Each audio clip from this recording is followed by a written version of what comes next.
ngomong-ngomong kreatif juga, di sini akan ada pemateri yang kedua, yaitu tentang kepemimpinan yang beredukatif dan berkreatif yang akan dijelaskan oleh Bapak Ahmad Rizky Rashid SHMM dan juga dimoderatori oleh Kang Ramdan selaku Ketua Bidang 4 Kominfo yang tadi baru saja ada di sini, itu moderatornya kita. Nah, untuk mengefektifkan waktu, langsung aja mungkin ya kita panggil, yaitu moderator kita Kang Ramdan, dipersilakan untuk masuk ruangan.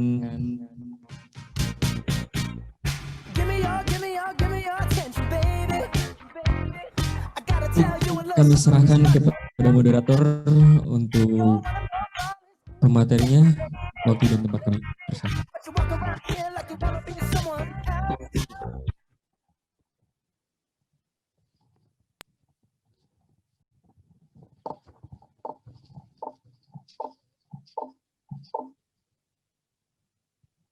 Ya. Assalamualaikum warahmatullahi wabarakatuh. Terima kasih kepada Kang Yofi dan Teh Indah selaku pembawa acara Mabim Manajemen 2020.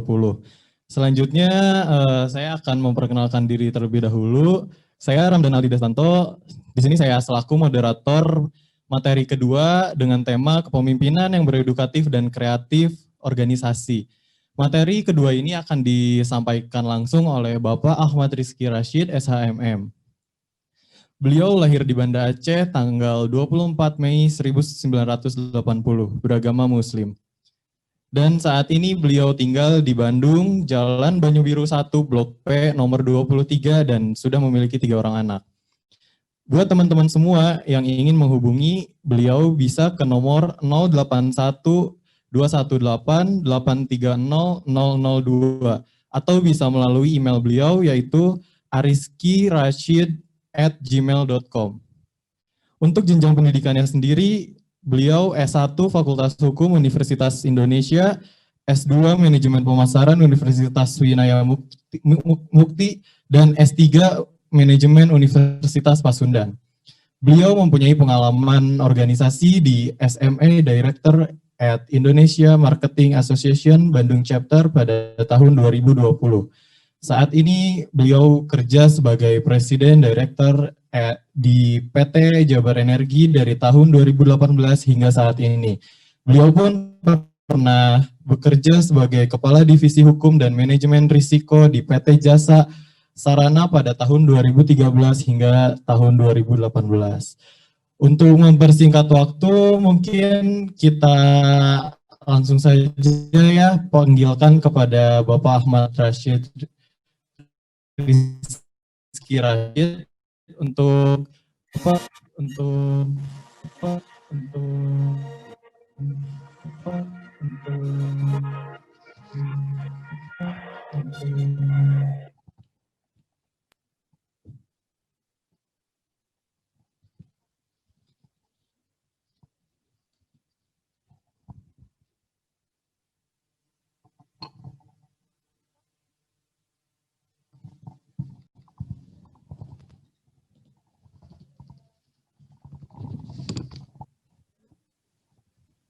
pada Bapak Ahmad, boleh langsung menyampaikan materi mengenai kepemimpinan yang beredukatif dan kreatif organisasi. Bismillahirrahmanirrahim. Assalamualaikum warahmatullahi wabarakatuh. Terima kasih Bapak Moderator yang sudah mengundang kami untuk bisa hadir hari ini untuk memberikan materi mengenai kepemimpinan edukatif, khususnya yang ada kami terapkan di lingkungan perusahaan. Dalam hal ini PT Jabar Energi. Nah, langsung aja nih Pak Moderator. Langsung ya. Oke, terima kasih. Nanti mungkin sesinya saya akan lebih banyak bicara tentang praktek. Jadi mungkin buat teman-teman nanti yang punya pertanyaan atau pengen diskusi, silakan nanti bisa di akhir sesi ya Pak ya. Baik, terima kasih. Nah ini slide pertama, ini ada sosial media saya, ada email saya, ada WhatsApp saya. Silakan untuk bisa komunikasi nanti kalau misalnya ada hal-hal yang setelah ini ingin ditanyakan atau ingin didiskusikan. Kami sangat terbuka. Kira-kira seperti itu. Oke, langsung aja ke materi ya. Next. Ya, ini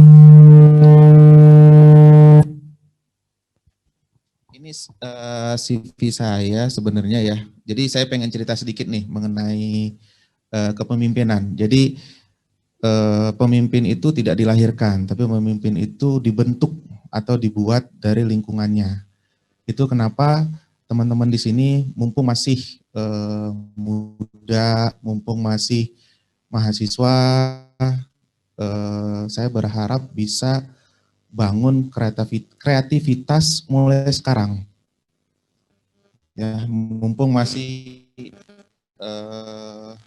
banyak idealisnya, banyak hal-hal yang di sini saya sengaja ya, saya kasih warna hijau, ungu, kuning, merah-merah. Kenapa saya bagi di situ ada pendidikan, ada sertifikasi, ada organisasi, ada exposure, ada karir. Yang menentukan nanti kita jadi orang atau gimana nanti ke depannya itu adalah pengalaman kita berorganisasi, ya. Yang kedua adalah exposure. Makanya di situ saya kasih warna kuning maupun merah. Saya bisa baca di sini ya. Untuk pendidikan mungkin tadi sudah disampaikan oleh Pak Moderator. Kemudian untuk sertifikasi, nah ini juga nanti teman-teman silakan cari sertifikasi sebanyak-banyaknya. Karena itu juga akan jadi bekal untuk memimpin, ya. Di sini saya ada sertifikasi Brevet AB, itu standar ya. Kemudian saya ada sertifikasi COAPS. COAPS ini dulu karena saya di lingkungan UMKM, koperasi. Saya dulunya itu ketua koperasi mahasiswa se-Jabotabek. Gitu ya. Se-Jabodetabek, ada Depoknya. Di sini saya juga punya sertifikat ASR 7, itu untuk safety management dari DNV Bureau Veritas, itu dari Swiss. Kemudian ada MSM 2. Kemudian ini yang paling penting nih, 4DX. 4DX ini adalah pelatihan khusus untuk bikin orang fokus. Bayangin, ternyata fokus itu nggak gampang. Jadi mulai sekarang coba latih fokus, supaya apapun yang kita lakukan berhasil. Ya, saya dapat pelatihan 4DX dulu melalui DDI, Dunamis di Jakarta. Kemudian karena saya pernah untuk mengakuisisi tanah, saya juga pernah dapat pelatihan land acquisition dari Badan Pertanahan Nasional Republik Indonesia, kemudian RC training dari Bank Mandiri sama BRI. Sebenarnya sertifikasi itu banyak, cuman tidak dicantumkan semua. Makanya mulai dari sekarang, mumpung masih muda, kumpulkan sertifikasi sebanyak-banyaknya, apapun itu tuh. Nah, ini kemudian organisasi saya besar di koperasi mahasiswa. Saya mulai dari jaga koperasi awalnya. Kemudian jadi anggota koperasi, kemudian jadi ketua koperasi di lingkungan kampus, lingkungan universitas, kemudian lingkungan Jabodetabek. Kemudian saya juga member ASEAN Law Student Association atau ALSA. Kemudian ini juga penting ya, jadi teman-teman silakan berorganisasi seluas-luasnya. Ya, saya juga tergabung di Sorinji Kempo, kemudian di Indonesian Canadian Cooperative Association. Sekarang saya juga tergabung di ILUNI UI, Ikatan Alumni UI. Kemudian saya juga ketua Serikat Karyawan Badan Usaha Milik Daerah. Kemudian saya juga tergabung di IMA Bandung, Indonesia Marketing Association. Nah, kemudian untuk exposure. Nah, exposure ini pengalaman. Jadi teman-teman yang hari ini ikut jadi panitia, ini adalah exposure buat kalian. Bayangkan, ini akan kalian pakai nanti di dunia kerja. Ya, ikut semua kegiatan, aktif. Ya. Nah, saya dulu pernah aktif di reformasi 98-99. Ya. Kemudian tadi saya sudah jelaskan, saya ketua umum Kopma, baik di lingkungan kampus maupun Jabotabek. Saya General Secretary atau Sekretaris Jenderal di Indonesia Canadian Cooperatives. Kemudian saya juga karena basic saya hukum, saya lawyer. Tapi saya business lawyer, saya bukan lawyer di pengadilan. Saya business lawyer, jadi lebih kepada praktek-praktek hubungan antar perusahaan. Ya. Kemudian saya juga task force inisiatif Merauke Ethanol Project, jadi saya pernah tinggal di Merauke. Kemudian saya direktur UMKM yang membidangi usaha menengah di IMA Bandung.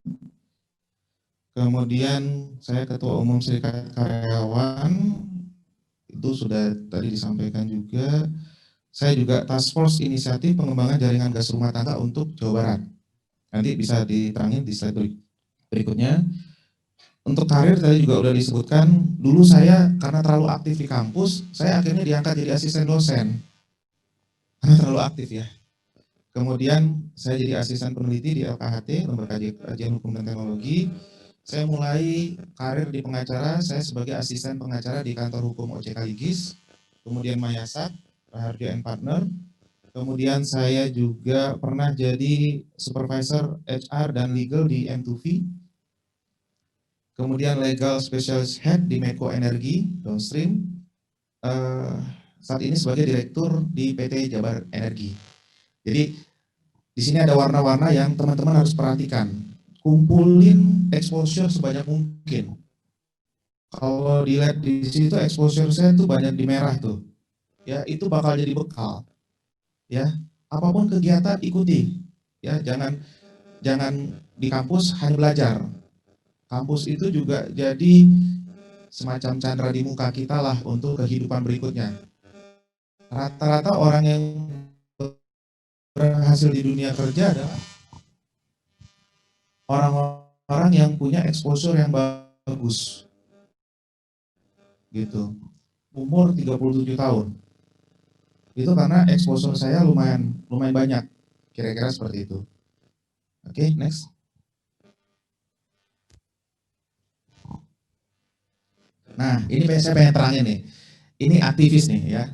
Foto ini adalah foto pada saat saya diminta oleh teman-teman di Bersih 3.0.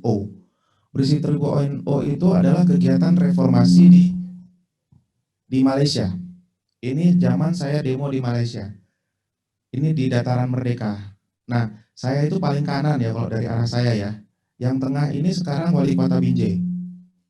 Yang kiri ini sekarang di Lemhanas. Basicnya kita aktivis. Gitu. Ya, jadi di situ ada tulisan leaders are not born, they are made. Jadi bentuklah diri kalian sehingga secara sadar tidak sadar kalian mampu untuk menjadi pemimpin. Minimal menjadi pemimpin bagi diri sendiri dulu. Itu yang paling susah. Misalnya kalian pengen tepat waktu, pengen sholat subuhnya tepat waktu, pengen sholat zuhurnya tepat waktu, dan seterusnya. Jadi pemimpin buat diri kalian sendiri, baru kalian bisa mimpin orang lain. Kalau kalian tidak pernah bisa mimpin diri kalian sendiri, mungkin agak susah kalian mimpin orang lain. Kira-kira seperti itulah. Ini quote dari Vince Lombardi. Oke, next. Oke, saya langsung masuk ke PT Jabar Energi ya. Ini nanti silahkan dipelajari organisasi perusahaan. Itu hampir semua perusahaan pasti punya tujuan yang akan kita raih. Caranya bagaimana dan bagaimana lingkungannya itu biasa tercakup di visi, misi, dan value perusahaan. Visi, misi, dan value perusahaan itu biasanya diturunkan ke kebijakan perusahaan. Kebijakan perusahaan kemudian diturunkan lagi di struktur organisasi, portofolio usaha, dan nanti saya akan ceritakan sekilas operasi maupun SWOT daripada PT Jabar Energi. Next. Ini visi daripada PT Jabar Energi ya.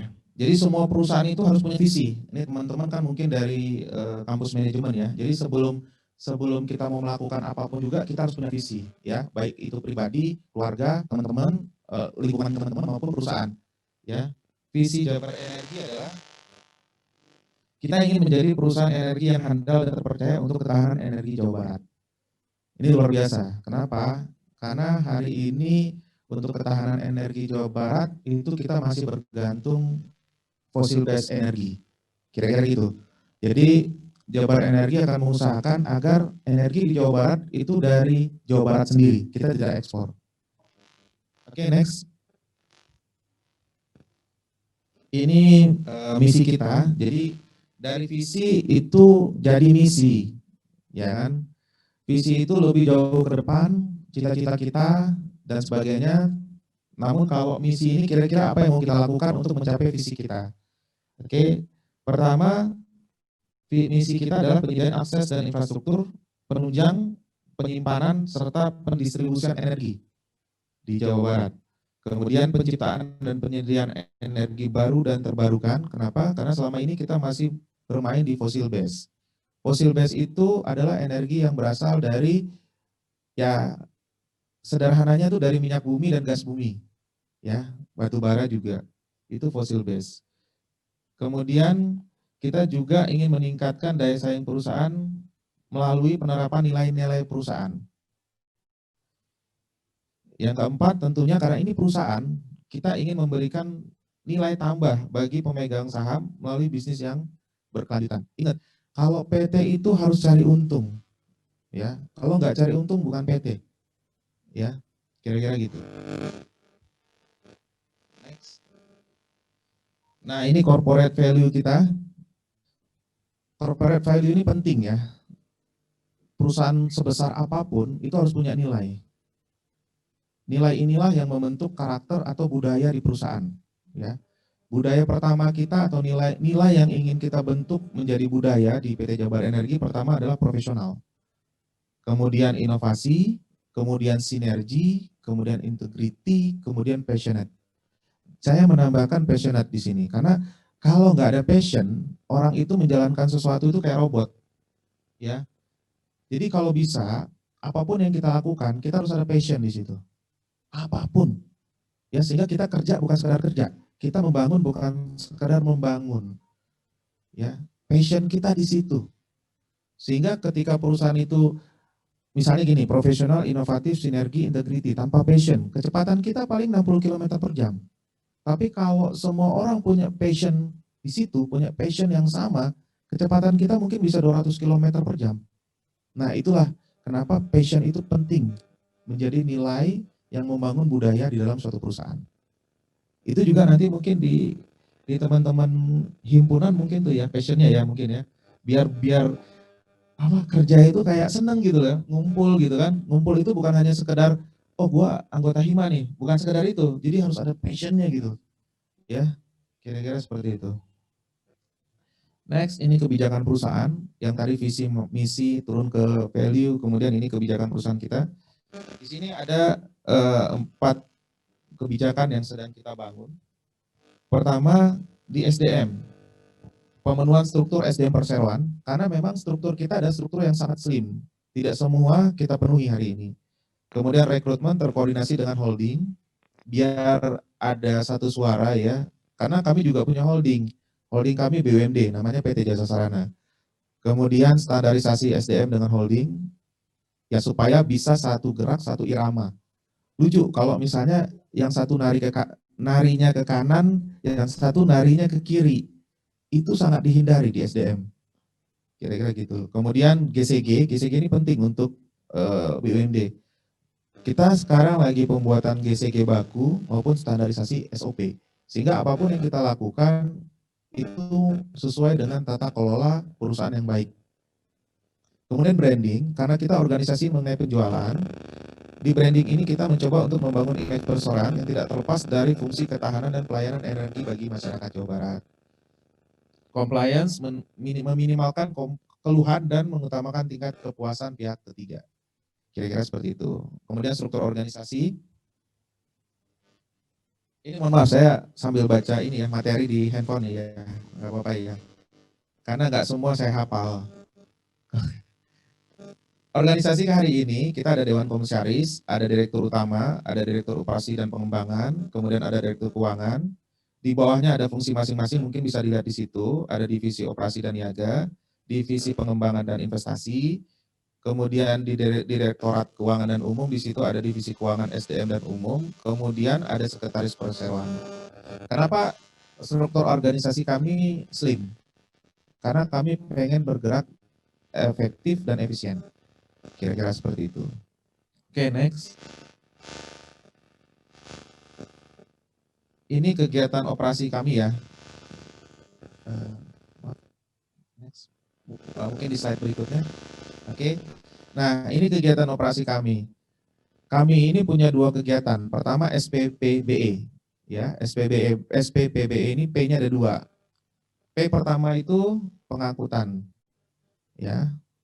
Stasiun pengisian dan pengangkutan. Jadi kalau misalnya teman-teman lihat SPBE itu hanya pengisian. Tapi kalau P-nya 2, dia ada pengangkutannya. Biasa lihat ada skiteng nggak? Skiteng itu mobil gede yang biasa bawa gas. Nah, kalau dia punya skiteng atau mobil truk yang bawa gas, P-nya 2. Jadi stasiun pengisian dan pengangkutan. Nah, polanya itu kita kerjasama dengan Pertamina. Ya, kita kontrak dengan Pertamina. Oke. Kemudian yang kedua, next slide, kita ada jaringan gas, City Gas. Hari ini kami melayani 10, sebelumnya Mas, mungkin next sebelumnya. Nah, jadi hari ini di jaringan gas Depok ini kami melayani 10.280 konsumen rumah tangga. Nah, ini yang pengen kita kembangin nanti untuk Jawa Barat. Kemudian next. Nah, ini cita-cita kami ke depan, kami ingin melayani sampai ke desa-desa. Sehingga kami ingin menstandarisasi stasiun pengisian yang kaitannya dengan seperti SPBU mini lah, kira-kira gitu ya. Karena memang kalau kita lihat penyebaran SPBU di Jawa Barat itu tidak semuanya merata. Sehingga nanti kami akan kerjasama dengan desa-desa untuk penempatan stasiun pengisian lah, kira-kira gitu. Nah, itu kegiatan operasi kami. Kemudian ini SWOT analysis terkait mengenai kegiatan di PT Jabar Energi.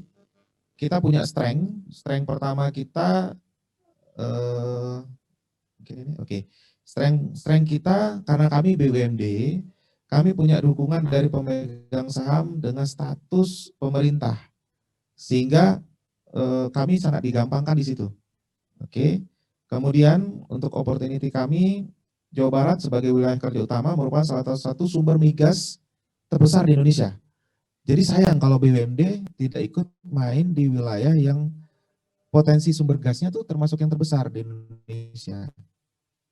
Ya kan? Kemudian kebutuhannya juga terbesar di Indonesia, kebutuhan energinya. Daripada perusahaan luar bermain di Jawa Barat, kita coba menguatkan di situ. Namun kita juga punya kekurangan nih. Kekurangannya standar BUMD pasti ekuitas, ya kan? Kemudian SDM yang belum maksimal. Kemudian trade-nya ketidakpastian regulasi dan juga kompetitor dalam negeri. Jadi kompetitor untuk migas ini banyak sekali. Kita harus punya diferensiasi yang kuat, harus punya strength yang kuat. Nah, Jabar Energi ini untungnya kami punya strength yang kami ini adalah BUMD Provinsi Jawa Barat. Anak-anak usaha dari BUMD Provinsi Jawa Barat. Itu strength kami. Oke, next. Nah, ini leadership issue di rata-rata badan usaha milik daerah maupun badan usaha milik negara. Dan ini terjadi di Jabar Energi. Leadership issue yang pertama, kita memiliki DNA BUMD dengan dimensi stakeholders yang komplit. Ya, stakeholders itu adalah pemangku kepentingan. Ya, misalnya kayak teman-teman di kampus, pemangku kepentingannya siapa aja? Misalnya ada dosen, ya kan? Bahkan tukang jualan di depan kampus itu juga termasuk stakeholders, pemangku kepentingan juga, ya kan? Warung-warung juga stakeholders tuh, ya kan? Teman-teman juga, semuanya juga, ya kan? Nah, kalau di BUMD kita punya DNA BUMD. Artinya DNA ini mempengaruhi operasi kegiatan kami dan seterusnya. Karena kami juga terpengaruh dengan kegiatan daripada pemerintah. Kemudian kita juga diminta untuk menjadi agent of development, ya, untuk pembangunan di wilayah Provinsi Jawa Barat. Kemudian project developer, kemudian juga ini leadership issue ini adalah government culture in corporate. Ini yang memang di perusahaan BUMD pasti terjadi, ya, government culture. Government culture ini mau tidak mau terserap di BUMD. Contohnya secara organisasi, ya kan.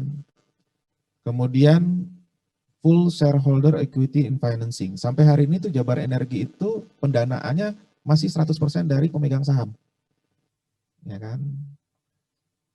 Ini juga leadership issue buat kami, kemudian GCG issues, karena ada corporate cultures, intervensi biasanya menjadi suatu hal yang terjadi.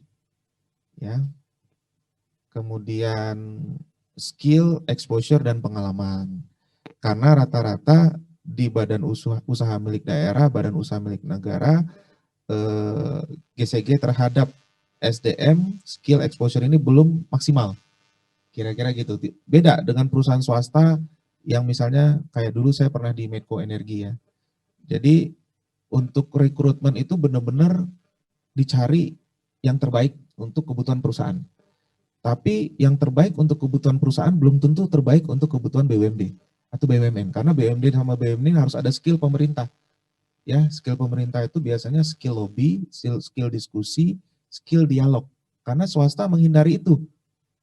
Swasta itu menghindari dialog, menghindari diskusi biasanya. Mereka bekerja. Nah, kami di BUMD itu skill-skill itu biasanya harus ada juga. Ya, skill-skill yang sifatnya lebih kepada negosiasi, ya.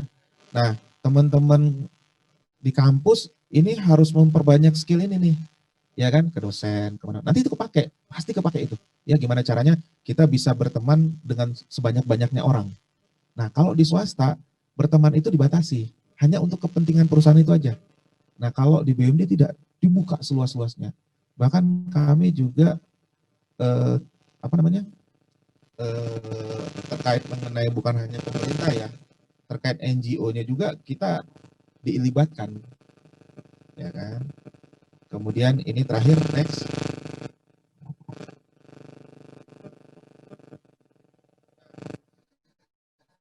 Ini aplikasi leadership nih di badan usaha daerah ya rata-rata ya. Kita harus fleksibel. Kita nggak saklek ya. Karena kalau kita saklek di BUMD atau perusahaan itu kita tidak bisa mencapai tujuan. Ya kan? Untuk mencapai tujuan harus sefleksibel mungkin. Nah, tapi harus memiliki kepemimpinan yang kuat walaupun fleksibel. Kita harus ada batasan-batasan kita. Walaupun kita bisa menerima orang lain, tapi kita punya batasan kita. Kira-kira seperti itu. Terus yang kedua, no boundaries relationship. Jadi terkait relationship, saya membuka batasan, ya. Jadi untuk level operator di lapangan itu bisa langsung komunikasi dengan saya, ya, langsung bisa komunikasi dengan saya. Jadi saya tidak membatasi komunikasi itu harus ke manajernya dulu, tidak. Kalau sifatnya memang urgent, itu bisa langsung ke saya. Kenapa? Saya harus dapat nih crystal clear communication. Itu ada di bawah. Supaya kita bisa mencapai tujuan-tujuan yang efektif dengan budget seefisien mungkin. Ya, sehingga yang namanya no boundary relationship itu penting. Ya kan?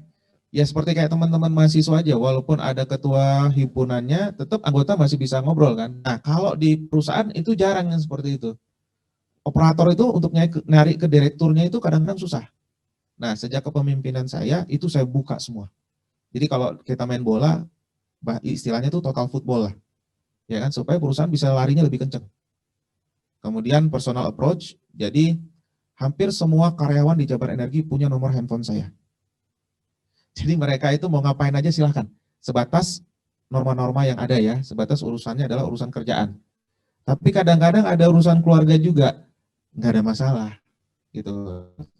Saya jadi pemimpin bukan hanya pemimpin bagi perusahaan, tapi juga pemimpin bagi karyawan, pemimpin bagi orang-orang yang ada di perusahaan saya. Jadi kadang-kadang tuh malam-malam itu WA urusan yang bukan urusan perusahaan, tapi tetap harus dibalas.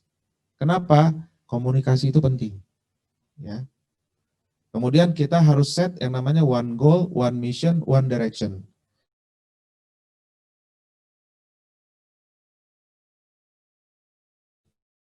Satu visi, satu misi, satu goal.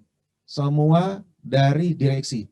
Dan direksi juga dari RKAP, atau Rencana Kerja Anggaran Perseroan, yang sudah disetujui oleh pemegang saham. Jadi tidak ada tuh yang namanya manajer jalan sendiri, atau karyawan jalan sendiri. Semua kita harus set one goal, one mission, one direction. Ya, kira-kira seperti itu. Nah, yang terakhir adalah, walaupun kita bekerja di kantor, walaupun kita bekerja di perusahaan, percaya nggak, itu hampir setengah waktu kita, satu harian itu kita di kantor. Ya kan? Bahkan sampai pulang ke rumah juga, karyawan itu masih mikirin kantor. Nah, itu kenapa kita ada yang namanya big family, same corporate culture. Kira-kira seperti itu. Jadi kami memperlakukan karyawan itu seperti keluarga. Kira-kira seperti itu. Nah, mungkin dari kami materinya cukup sampai di situ.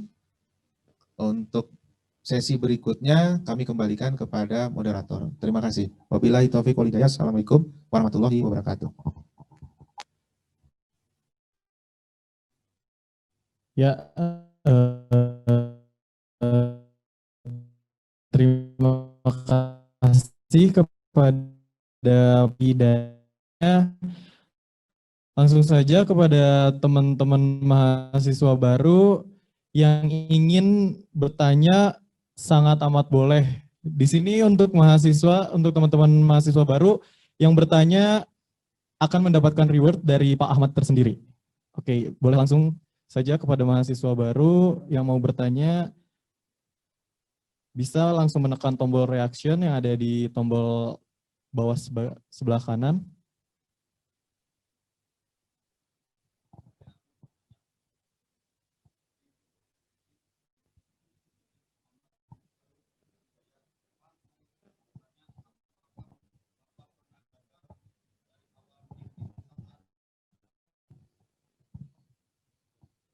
Baik, langsung dijawab aja nih. Ya, Oke, silakan. terima kasih. Ini pertanyaan bagus nih ya.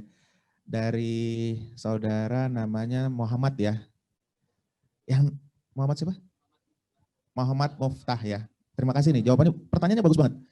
Pernah gagal? Yang namanya gagal itu pasti. Ya kan?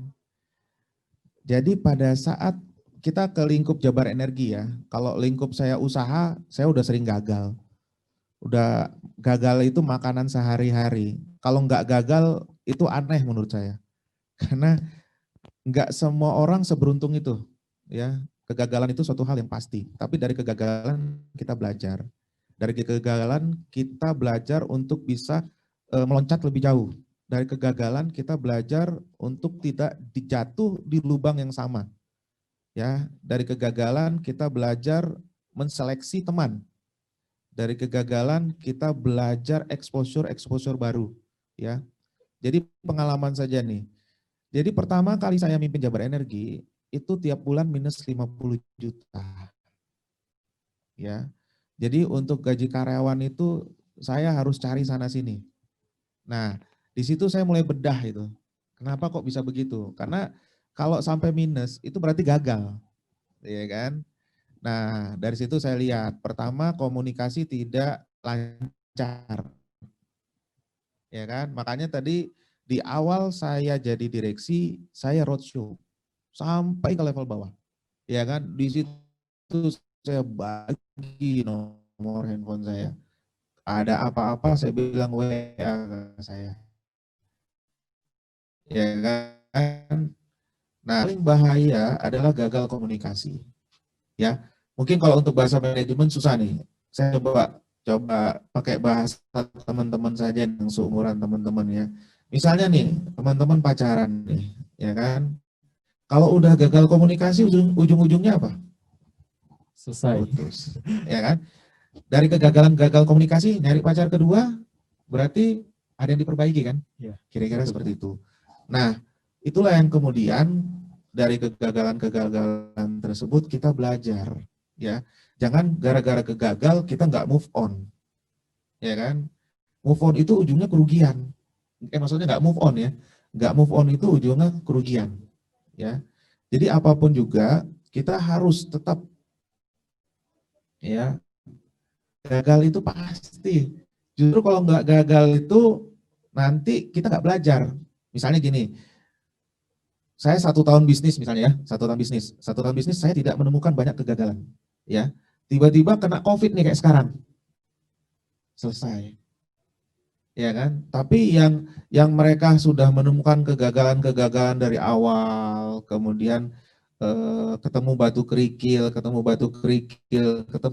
batu kerikil lagi, akhirnya mereka siap untuk hambatan yang lebih besar. Mereka siap. Kata kuncinya gagal itu, ya kan? Orang yang sering sakit hati itu biasanya pasti jadi orang berhasil kalau dia move on, ya. Ada catatannya tuh, ya kan? Yang namanya direndahkan, yang namanya diinjek-injek itu membuat orang jadi lebih baik, ya. Biasakan kita cari exposure yang begitu. Jadi kalau cari kerjaan di awal-awal nih, di umur-umur masih muda-muda begini, kalau di umur kayak saya nih, kalau disakiti benar-benar sakit, udah tua juga gitu ya. Kalau masih muda itu cari kerjaan-kerjaan yang sifatnya eh, yang maksudnya direndahkan orang, supaya kita punya apa, pengalaman seperti itu, gitu kan. Biarin aja, tebal muka aja. Saya pertama kali jadi ketua koperasi, barang jualan saya itu boneka. Saya laki-laki, saya jualan boneka, gitu kan. Tapi buat saya biasa aja, direndahkan semua orang biasa aja buat saya. Mereka kan nggak tuh saya jualan boneka tuh berapa juta 1 bulan, ya kan. Dari zaman mahasiswa itu saya udah biasa ganti-ganti handphone. Udah biasa pulang pergi ke Bali itu udah biasa. Karena saya cari duit, bukan cari penghargaan, bukan. Saya cari duit. Kita harus set goal kita dari awal tuh udah pasti. Jangan berubah-ubah kalau goal itu. Ya, dari zaman teman-teman sekarang ini udah mulai set up goalnya apa. Dan jangan berubah-ubah. Hambatan itu bisa menyebabkan kita maju atau mundur. Yang pasti ada kegagalan di situ. Nggak ada yang sempurna. Gitu.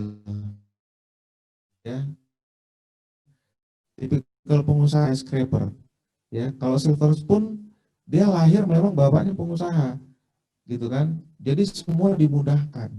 Tapi begitu kalau scraper, ya kan, dia mulai dari nol, bahkan mulai dari nol, minus.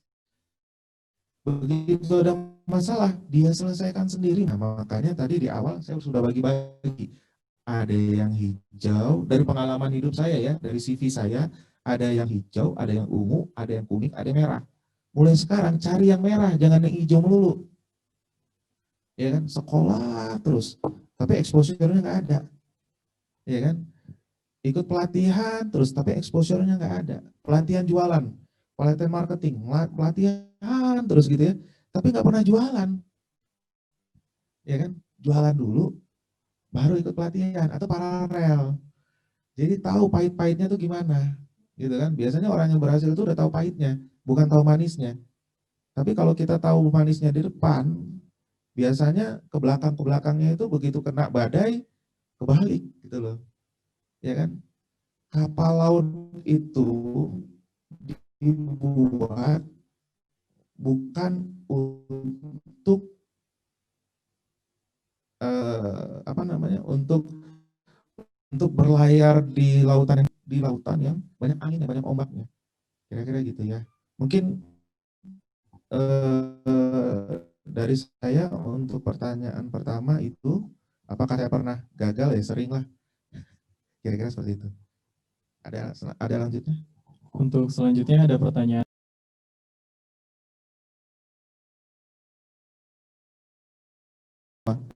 Sebenarnya kan bukan itu tujuannya. tujuannya agar supaya masuk ke otakan ya, ke kepala gitu ya. Jadi apapun yang kita lakukan take note. Biasakan bawa buku kecil ya. Jadi untuk mengatur jadwal, mengatur sebagainya, biasakan pakai buku kecil. Nah, nanti buku kecil itu dirangkum. Misalnya, oh saya janji sama Bapak ini hari Senin jam 8. Saya janji sama Bapak itu hari Senin jam 10. Nah, yang paling bahaya adalah tiba-tiba saya udah bikin schedule di hari Senin minggu lalu, hari Jumatnya saya ada schedule yang sama di hari yang sama, di jam yang sama. Nah, di situ kita pakai yang namanya prioritas. Ya. Jadi, tahu ATC nggak? Air Traffic Controller di bandara. Yang ada tiang tuh, kayak ada gedung tinggi, ya. Di atasnya itu tuh ada ATC, Air Traffic Controller. Ya. Tugasnya adalah mengatur pesawat landing. Pesawat itu di atas itu udah ratusan, nggak kelihatan aja sama kita. Ya kan? Nah, tugasnya itu adalah mengatur pesawat mana yang turun dengan prioritas seperti apa, ya kan? Jadi misalnya gini, schedule-nya hari ini jam segini, detik ini yang mendarat Garuda Indonesia, ya tujuan dari Pekanbaru, Bandung, misalnya gitu ya. Tapi tiba-tiba ada pesawat presiden yang mau mendarat di jam yang sama. Artinya pesawat presiden itu harus mendarat duluan. Itu yang namanya prioritas. Jadi ketika kita sudah taking note, sudah ada jadwal, tiba-tiba di hari Jumat ada yang ngerubah jadwal kita di jam yang sama, kita lihat prioritasnya. Nah, kalau saya biasanya karena saya orang bisnis, lihat mana yang janji pertama kali, artinya di hari yang sama, di jam yang sama, pasti saya ketemu ngobrol-ngobrol doang. Ya kan? Saya cuma nanya, Bapak bisnis apa? Ya kan, Bapak penghasilannya berapa? Pak, kita mau ngerjain apa yuk? Gitu kan. Nah, tiba-tiba di hari Jumat ada yang nelfon nih. Misalnya yang nelfon dari bank. Pak, ini udah disetujui nih Pak, akad Bapak. Kita ketemu nih Pak, hari Senin, jam 8. Jamnya sama dengan Bapak yang tadi. Kira-kira mana yang saya prioritaskan? Yang dari bank kan? Ya kan, bener kan? Nah, tiba-tiba, ini mohon maaf ya misalnya. Tiba-tiba istri saya telepon di rumah. Ya, anak sakit nih. Saya udah mau jalan nih ke BNI nih misalnya, ke bank ya, ke bank saya sebut merek lagi. Saya udah mau jalan nih ke bank gitu ya, tiba-tiba istri di rumah nelfon. Sorry ini azan. Boleh berhenti dulu atau? Berhenti dulu ya? Atau lanjut?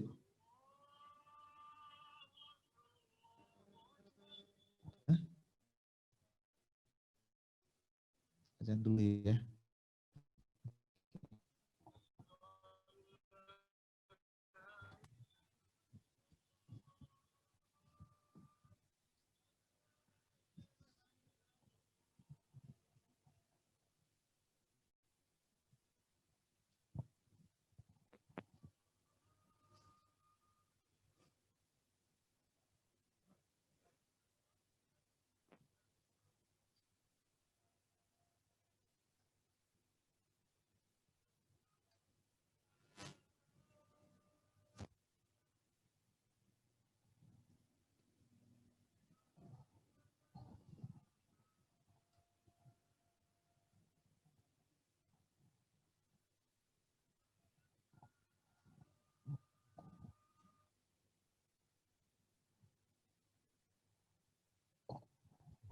Oke, terima kasih. Tadi jeda azan sebentar. Saya kembaliin yang tadi ya.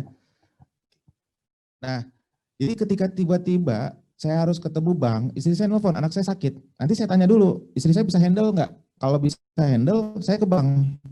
Tapi kalau istri saya nggak bisa handle, saya ke rumah sakit. Itu namanya prioritas. Termasuk yang tadi nih, kita ngobrol-ngobrol, tiba-tiba azan. Ketika azan, prioritas pertama kita apa? Dengerin azan kan? Kita berhenti semuanya itu. Nah itu yang namanya prioritas.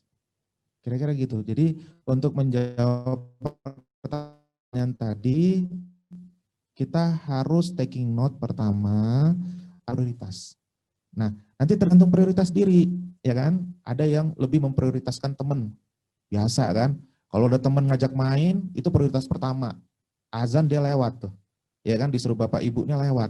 Ya tergantung prioritas diri sendiri. Gitu ya. Tapi kalau orang mau berhasil, biasakan prioritas yang penting-penting dulu.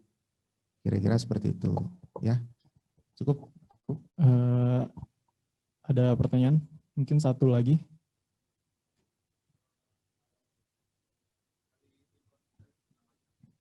Ya.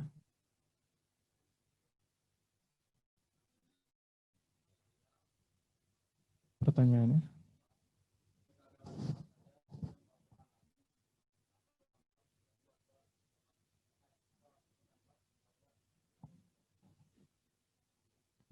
Terima kasih nih. Ini jawaban bagus juga nih. Karena makasih ya Kang Nurdin ya. Jadi memang ini masalah prioritas nih ya. Buat saya prioritas pertama saya agama, nomor 2 keluarga, nomor 3 lain-lain ya.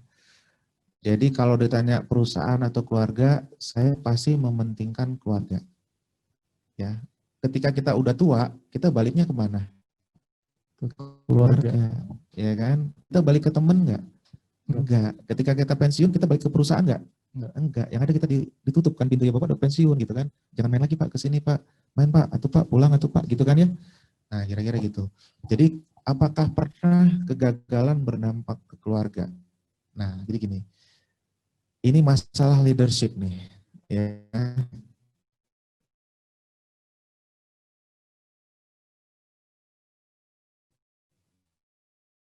Harus ceritakan ke keluarga, ya. Tapi kalau yang nggak senang, cukup diketahui pikiran keluarga kita. Misalnya gini, misalnya mahasiswa ya, dia udah sebulan ini ternyata kiriman dari kampung kurang, ya. Kalau kita bilang ke orang tua kita, Pak, Bu, kiriman kurang. Kira-kira ibu bapak di kampung ikut mikirin nggak? Ikut mikirin kan, ikut pusing kan, ya kan? Kenapa nggak jualan? Masalah selesaikan sendiri.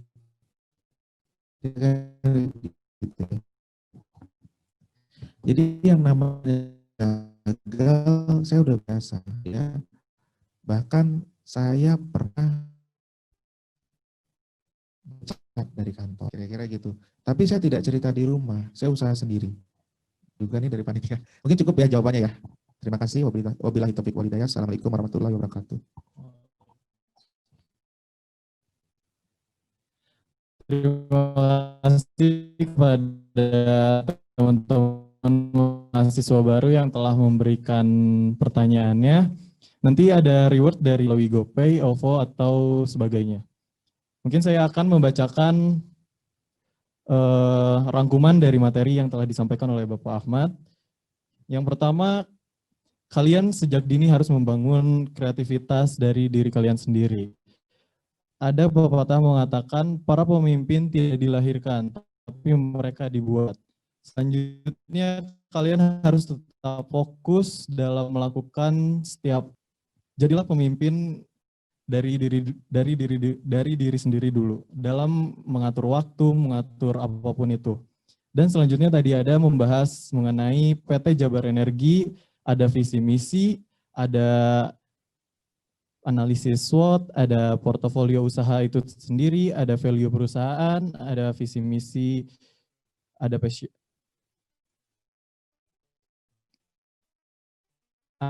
ada mengenai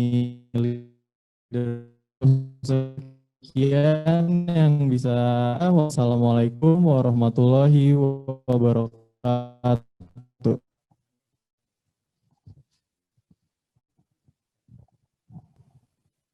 Baik, cara selanjutnya yaitu penyerahan plakat kepada Bapak Ahmad Rizky Rashid, SHMM, oleh Ketua Umum Himpunan Manajemen yaitu Kang Acep Rahmatullah. Dipersilakan untuk memberikan plakat. Dipersilakan.